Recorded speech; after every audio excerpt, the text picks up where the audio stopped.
Here's an intriguing fact. Indians are the CEOs of 30% of the Fortune 500 companies. 1/3 of all engineers in Silicon Valley, USA are from India, and 10% of the world's high-tech CEOs are Indian. Sundar Pichai of Google and Satya Nadella of Microsoft are two of the most prominent Indian CEOs.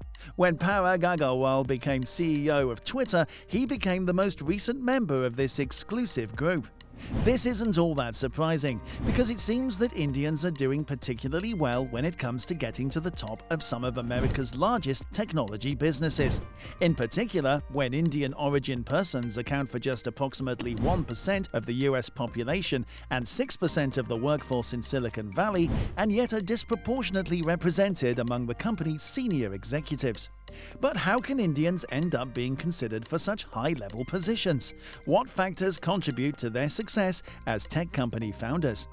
There are several clear reasons why India is especially strong at creating CEO talent, in my opinion. Their sheer number.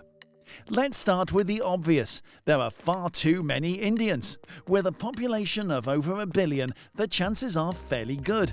But it raises a more pressing question. Why now? A nation of almost 1 billion people, dozens of languages, and a patchwork infrastructure. There is uncertainty at every step, even whether water will come from the faucet in the morning to wash your teeth. This fosters acceptance of forces beyond our control, as well as the urge to endure.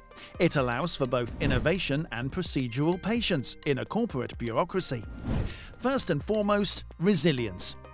In a country of over 1 billion people, most of whom are impeded by pervasive corruption, inadequate infrastructure, and restricted opportunities, it takes a lot just to exist, much alone to move forward. Indians learn to be tenacious, to overcome insurmountable hurdles, and to make the most of what they have.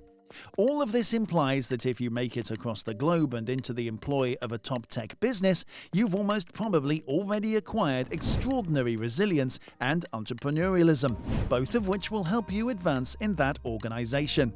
Also, as cultural norms and technology continue to blur the barrier between work and personal life, work-life balance has become a hot subject in the Western world. It's a new trend in the Western world, but not among Indians. Home and work are inextricably linked for them. It's considerably more difficult for an Indian to define limits and much easier to labor indefinitely. Work becomes vital to your life when it becomes a kind of devotion. Culture, as much as education, is important. There is no question that education provided an edge to the Indians. However, this does not explain why boards of directors at corporations like Microsoft, Google, IBM, and Twitter would choose foreign-born engineers over similarly capable Americans. Cultural beliefs, upbringing, and difficulties may hold the key. However, Indians all throughout the globe have several ethnic, racial, gender, and caste prejudices, and in order to thrive, individuals must learn to ignore or adjust to those prejudices as required. And having 6 main faiths and 22 regional languages recognized by the Indian Constitution. Also, every area of the nation has its own traditions and personality, and people are willing to tolerate variances in attitudes and views, particularly in the context of commerce. Then there's the humility that comes with migrating to a new country. Starting from nothing and working your way to success is a humbling experience that teaches you many useful lessons. All of these are characteristics that any board would recognize and respect, particularly when the alternatives are arrogant firm founders who think they are entitled to their positions. And it is those characteristics that allow a CEO to change the culture of a firm. This, I feel, has given Indian CEOs an edge. This might be why Twitter's board unanimously endorsed Jack Dorsey's decision to nominate Indian-born Parag Agrawal as his successor. And it is precisely this kind of cultural revolution that Twitter may need beyond everything else. I don't want to reinforce the stereotype of Indians being strong in mathematics, but here's another way to look at it. Everything comes down to chances when you grow up in a nation of 1 billion people. The chances of getting into the nursery, grammar school, and college, your status and class rank within each, maximizing scores in order to progress, civil service examinations, and the visa lottery to go abroad. Today, that role is more formally referred to as data intelligence, and it has earned a significant place at the table, as well as a talent demanded of contemporary CEOs. In addition, at least 3 of the guys on my list, Pichai, Arora, and Krishna, are alumni of the elite Indian Institutes of Technology, a collection of engineering universities with allegedly low admittance rates of less than 2%. The psych. Growing up in an uncertain world is difficult for the mind. You're constantly expecting something to go wrong. This is strongly ingrained in the Indian mindset and has proven to be a valuable advantage for Indian leaders. They are significantly more prepared for the unexpected, have more perseverance, and can see around the corner, which is essential for a leader. A conviction in the fairness of the system. An immigrant ascending to the position of Chief Executive Officer of a Fortune 500 business is unique and amazing, but it is also supposed to be the way things operate in the United States. Possibly oversimplified, it is the story of adversity to which the stock market, investors, and workers have rallied. A pillar of US capitalism personified and endorsed by the company CEO himself.